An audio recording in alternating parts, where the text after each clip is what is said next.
Hi, I'm Chanty Autry. Welcome to the 1 Minute Kitchen.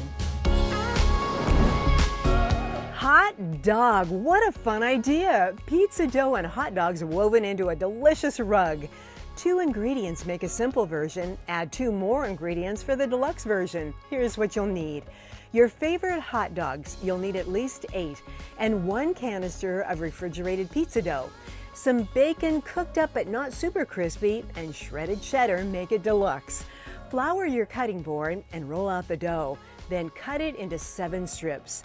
Lay them on a greased baking sheet and place the hot dog on alternative strips just like a lattice pie crust. First, third, and fifth strips, then second and fourth, until you have a woven rug of hot dogs.